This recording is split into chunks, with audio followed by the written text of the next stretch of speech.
ચાલો વિદ્યાર્થી મિત્રો, કેમ છો બધા? મજામાં ને? આજે આપણે એક નવા ચેપ્ટરની શરૂઆત કરીએ. ચેપ્ટરનું નામ છે પ્રસારમાન. આપણે આંકડાશાસ્ત્રમાં ચોથું ચેપ્ટર.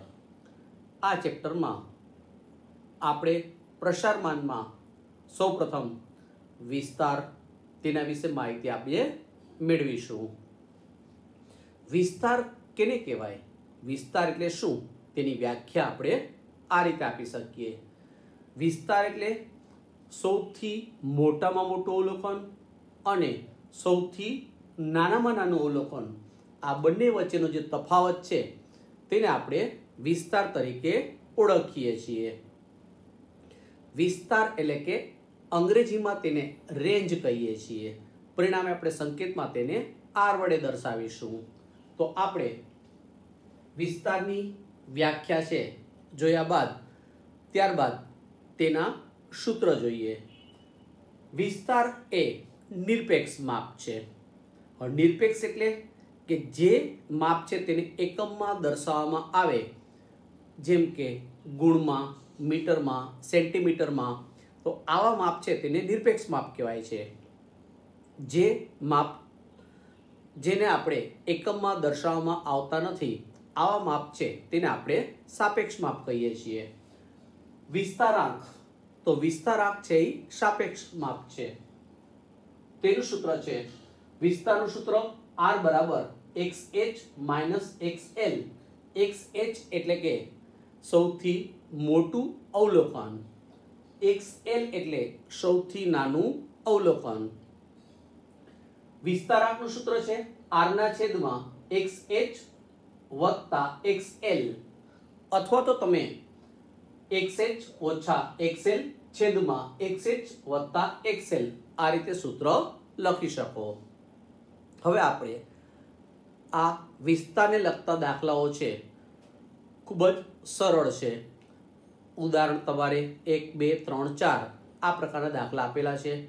અહીંયા આપણે સ્વાધ્યાય 4.1 છે તેની આપણે સમજૂતી મેળવીએ. રકમ અહીંયા શોર્ટમાં લખીશ, જેથી આપણે બોર્ડમાં સમાઈ શકીએ અને તમને સમજાઈ શકે. ચાલો સ્વાધ્યાય 4.1માં દાખલા નંબર 1 જોઈએ. એક વર્ગના 10 વિદ્યાર્થીઓની ઊંચાઈ છે સેન્ટીમીટરમાં આપેલી છે. 162, 145, 170, 181, 167, 151, 175, 179, 156. આ જે રકમ આપેલી છે 4.1માં દાખલા નંબર 1. અહીંયા આપણે સૌથી મોટું અવલોકન છે 185. સૌથી મોટું અવલોકન 185 આપેલ છે, જેને આપણે XH વડે દર્શાવીશું. સૌથી નાનું અવલોકન 145 આપે છે, જેને આપણે XL વડે દર્શાવીશું. તો મોટું અવલોકન 185, સૌથી નાનું અવલોકન 145. હવે આપણે સૂત્ર લખીએ. વિસ્તાર શોધવો હોય તો તેનું સૂત્ર છે XH માઇનસ XL, એટલે કે 185 માંથી 145 બાદ કરતા આપણને 40 સેન્ટીમીટર છે તે તેનો વિસ્તાર કહેવાય. અહીંયા નિરપેક્ષ માપ છે, અહીંયા સેન્ટીમીટરમાં આપેલ છે, તેથી એ બાજુમાં આપણે સેમી દર્શાવેલ છે. હવે આપણે વિસ્તારાંક શોધીએ. પરીક્ષામાં તમને એમ કહે કે વિસ્તાર આંક શોધો અથવા તો સાપેક્ષ માપ શોધો, તો આપણે સાપેક્ષ માપ છે R છેદમાં XH માઇનસ XL, એટલે કે અહીંયા R આપણે શોધેલ જ છે, એટલે કે 40 છેદમાં મોટું અવલોકન 185 વત્તા 145 ઉપર 40, નીચે બંનેનો સરવાળો કરતા 330. 40 ભાગ્યા 330 એટલે 0.12, જે આપણો જવાબ થશે. આ પ્રકારના દાખલા ખૂબ જ સરળ છે. હવે આપણે હજી વધારે થોડીક પ્રેક્ટિસ કરી લઈએ. તેના માટે આપણે સ્વાધ્યાય 4.1માં દાખલો બીજો છે, આપણે તે પણ જોઈ લઈએ, જેથી તમને તરત સમજાઈ જાય. રકમ તમને શોર્ટમાં લખીશ, જેથી આપણે બોર્ડમાં સમાઈ શકે અને તમને ખ્યાલ પણ આવી શકે. તો આપણે સ્વાધ્યાય 4.1માં દાખલા નંબર 2.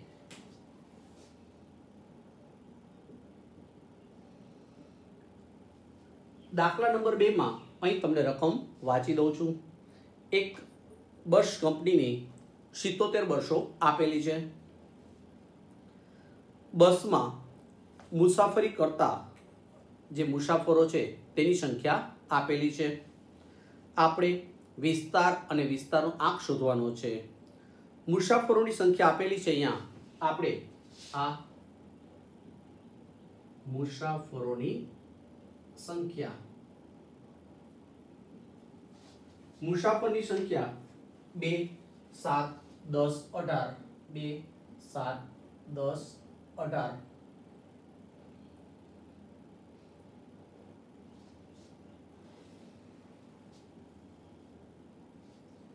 25 30 અને 37, 25 30 અને 37.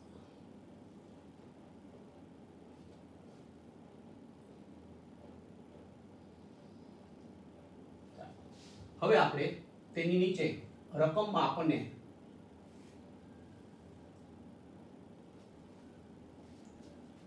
બસની સંખ્યા આપેલી છે. બસની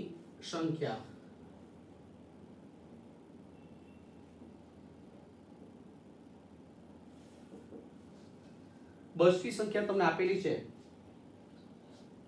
1 4 11, 1 4 11, 17 23 16 અને 5. ચાલો હવે આપણે સૌપ્રથમ વિસ્તારનો આંક શોધવાનો છે. તેથી આપણે વિસ્તાર અને વિસ્તારનો આંક શોધવા માટે સૌથી મોટું અવલોકન અને સૌથી નાનું અવલોકન જે આપે છે તે જોઈએ. અહીંયા મુસાફરોની સંખ્યા તમે જોઈ શકો છો. સૌથી મોટું અવલોકન છે 37, એટલે કે આપણે XH 37, અને સૌથી નાનું અવલોકન જે આપણને 2 આપેલ છે. ખાસ ધ્યાનમાં રાખો, અહીં આપણે મોટી આવૃત્તિ કે નાની આવૃત્તિ જોવાની નથી. શું જોવાનું છે? સૌથી મોટું અવલોકન અને સૌથી નાનું અવલોકન. હવે આપણે વિસ્તાર શોધવા માટે સૂત્રમાં કિંમત મૂકી દઈએ. તો R બરાબર XH માઇનસ XL, એટલે કે 37 માંથી 2 બાદ કરીએ તેથી આપણને 35 આ મુસાફરોની સંખ્યા આપણને મળશે. તો 35 મુસાફરો જે આપણો જવાબ થશે. હવે આપણે વિસ્તારનો આંક શોધીએ અથવા તો સાપેક્ષ આંક શોધીએ. તો તેનું સૂત્ર છે આપણે XH માઇનસ XL, અથવા તો ઉપર R લખો તો પણ ચાલે, છેદમાં XH વત્તા XL, ઉપર આપણે એ બાદબાકી કરેલી છે 35, છેદમાં 37 વત્તા 2, 35 ના છેદમાં 39, 35 એને ભાગ્યા આપણે 39 કરવાના થશે, જે આપણને 0.90 મળે છે, જે આપણો જવાબ થશે. વિસ્તાર તેને આપણે એકમ વડે દર્શાવવા પડે છે, જ્યારે વિસ્તારનો આંક છે તે સાપેક્ષ માપ છે, તેથી આપણે એકમમાં દર્શાવવાની જરૂર નથી. હવે આપણે આ જ પ્રકારનો દાખલો છે ત્રીજો જોઈએ. ચાલો આપણે દાખલા નંબર 3 જોઈ લઈએ. રકમ શોર્ટ એન્ડ સ્વીટ નાની નાની લખશું, જેથી તમને ખ્યાલ આવી શકે એટલા માટે.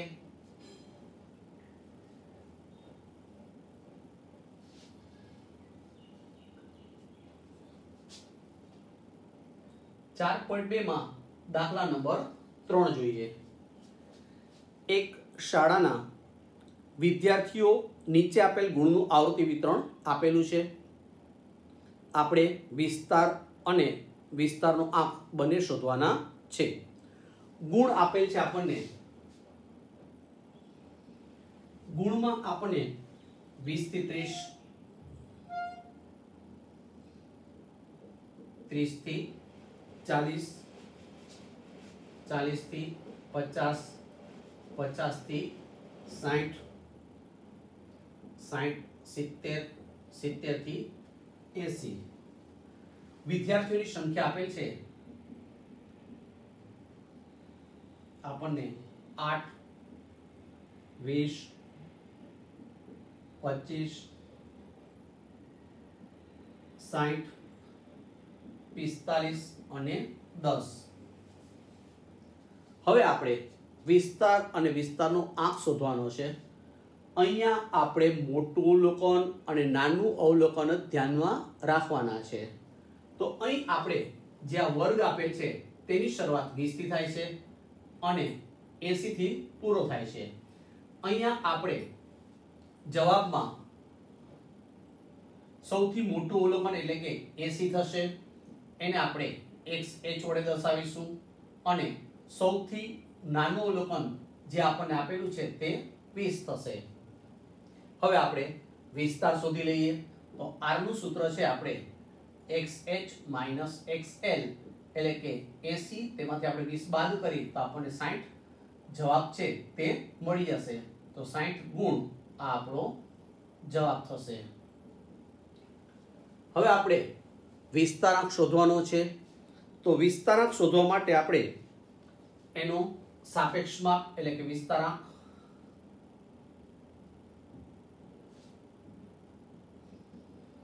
તો તેનું સૂત્ર છે r ના છેદમાં xh વત્તા xl આમાં કિંમત મૂકીએ તો r એટલે આપણને 60 મળશે નીચે 80 વત્તા 20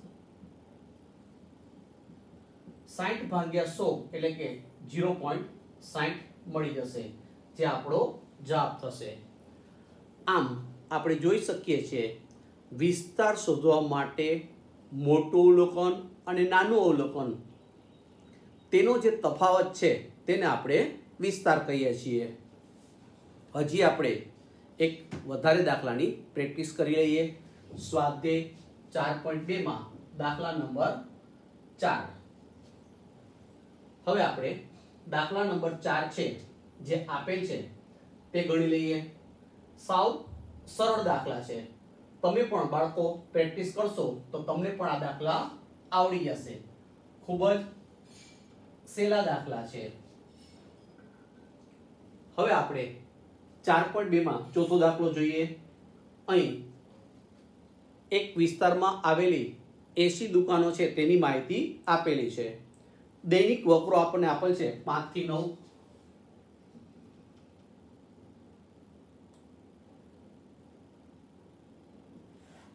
દૈનિક વકરો આપણને આપેલ છે રૂપિયામાં 5 થી 9 ત્યારબાદ 10 થી 14 15 થી 19 20 થી 24 25 થી 29 30 થી 34 દુકાનોની સંખ્યા આપેલ છે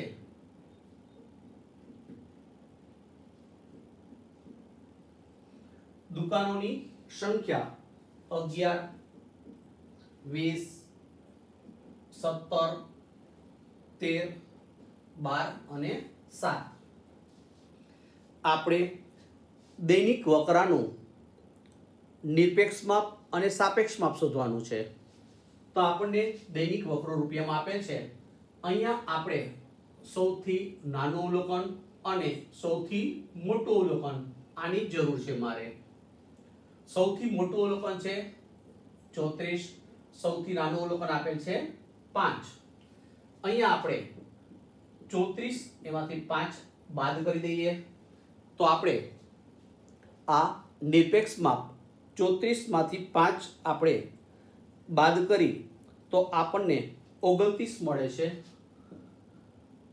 જે 1000 રૂપિયામાં આપેલ છે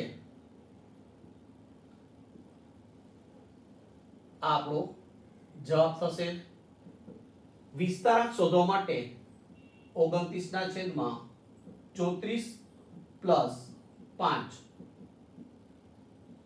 34 માં 5 આપણે ઉમેરી દઈએ એટલે 39 થશે હવે આપણે કેલ્ક્યુલેટરની મદદ વડે 29 એને ભાગ્યા 39 કરીએ, જેથી આપણને 0.74 મળે છે, જે આપણો જવાબ થશે. આ પ્રકારના દાખલા ખૂબ જ સરળ છે. તો આપણે આ વિડીયોમાં વિસ્તાર અને વિસ્તારનો આંક એટલે કે વિસ્તારનું નિરપેક્ષ માપ અને સાપેક્ષ માપ તેની સમજૂતી મેળવી. હવે આપણે સ્વાધ્યાય 4.2માં જે આપણે અગાઉના ચેપ્ટરમાં શીખી ગયા ચતુર્થકો, તેના પર આધારિત ચતુર્થક વિચલન અને ચતુર્થક વિચલન આંક તેની માહિતી જોઈશું. ચાલો ફરી મળીએ, ત્યાં સુધી રજા લઈએ. Bye bye.